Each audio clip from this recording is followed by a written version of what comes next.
Welcome to another deep dive.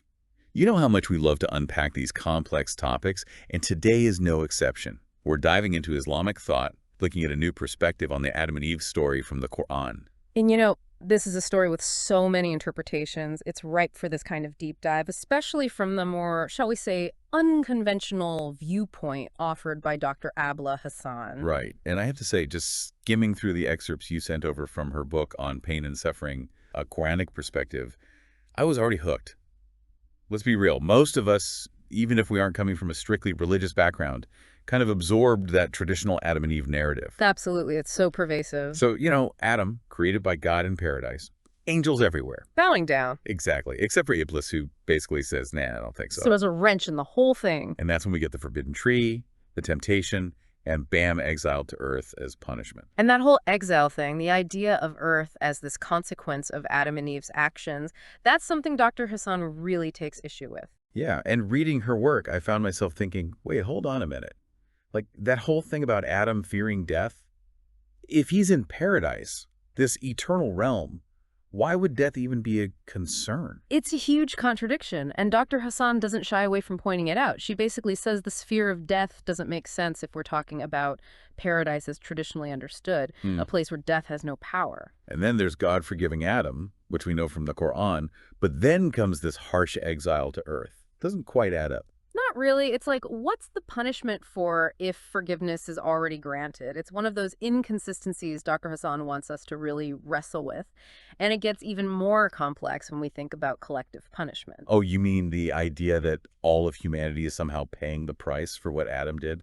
Exactly. And that seems to clash with Islam's emphasis on individual accountability, doesn't it? Yeah, it's like being grounded because your sibling broke a rule. Totally unfair. Right.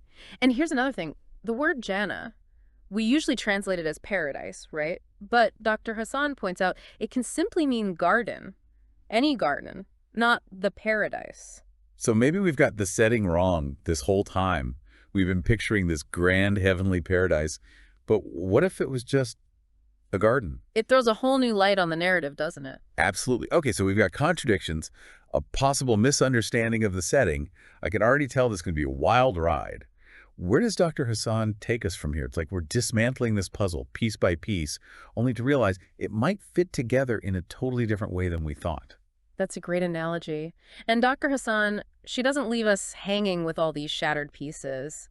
She proposes a new framework, suggests we've been looking at this whole thing as one big story when it's actually two distinct parts. Two parts. Okay, now I'm really intrigued. So picture this.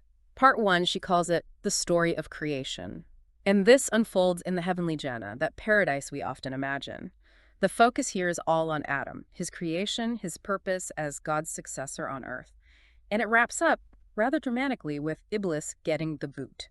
Okay, so a cosmic prologue setting the stage, introducing the key players, and then boom, Iblis is out.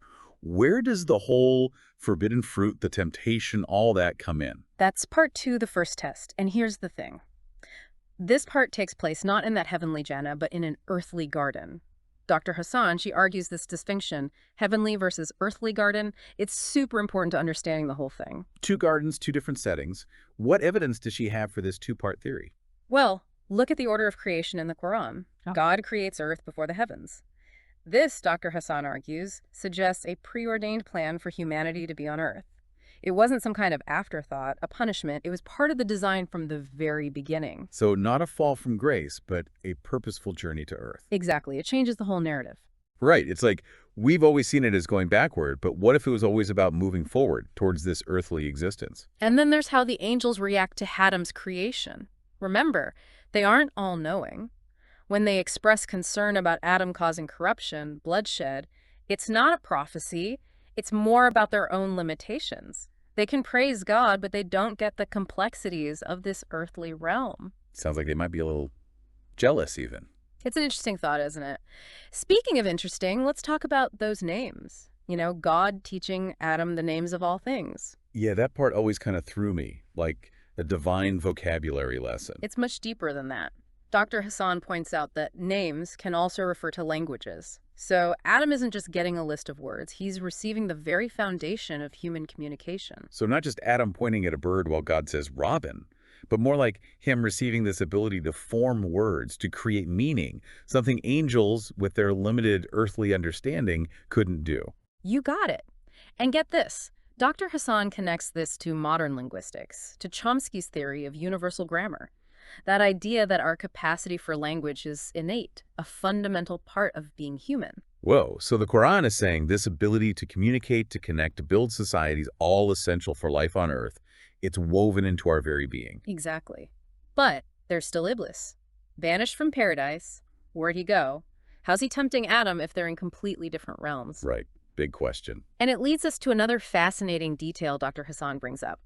The different names for the devil Iblis and Shaitan. I'll be honest, I've always used those names interchangeably. Iblis, Shaitan, same difference, right? Well, that's what makes Dr. Hasan's work so compelling. She argues that it's not just semantics. Those different names actually point to a bigger shift, a shift in the nature of, well, evil, for lack of a better word, and not just the nature, the location, too. Okay, now I need to hear more. This is getting fascinating. Think about it this way. Whenever the story is in that heavenly realm, it's always Iblis, the defiant angel, challenging God directly. But then we get to the earthly garden, the temptation of Adam, and the name changes. It's Shaitan now, the sneaky one, whispering in Adam's ear. So, like, Iblis is this big, rebellious figure up in the heavens, and Shaitan is more of a subtle, almost shadowy tempter down here on Earth. Exactly. And this change happens the instant Iblis is gone from paradise. No more interaction with Adam up there, gone. It's like Dr. Hasan is implying that this temptation, this waswasa, the whispering, it can only happen here, in this earthly garden. Waswasa, that's such a specific word. Like, the Qur'an is being very deliberate here, highlighting a different kind of evil. Not this big, outward rebellion against God, but something way more subtle, more insidious, working on our weaknesses, Playing on our desires, our doubts, exactly. Man, this whole conversation has been mind-blowing. We've got two distinct gardens, this name change for the devil that's actually super meaningful, and this whole idea of waswasa. It paints the Adam and Eve story in a totally different light. So where does Dr. Hasan leave us? What's the takeaway, the big lesson she wants us to understand from all this? It comes down to this. The story isn't about some perfect paradise lost forever or humanity being inherently stained with sin because of Adam. It's about the ongoing human experience, being tested, messing up, seeking forgiveness, and trying to do better. Over and over. Not a one-time fall from grace, but this continuous journey we're all on. Right. Exactly. And Dr. Hasan, she really emphasizes the importance of individual accountability. Adam messed up, but all of humanity isn't condemned because of that. We each bear the weight of our own choices. Powerful stuff. Especially since the Adam and Eve story has often been used to do the opposite, to blame, to judge whole groups for some supposed ancestral sin. Absolutely. And here's one final thought Dr. Hasan offers, and I gotta admit, it made me think.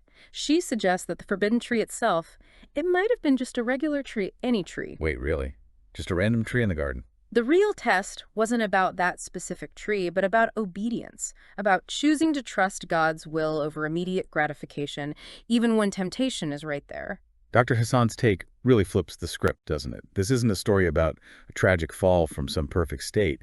It's about learning, struggling, repenting, and coming closer to God through all of that.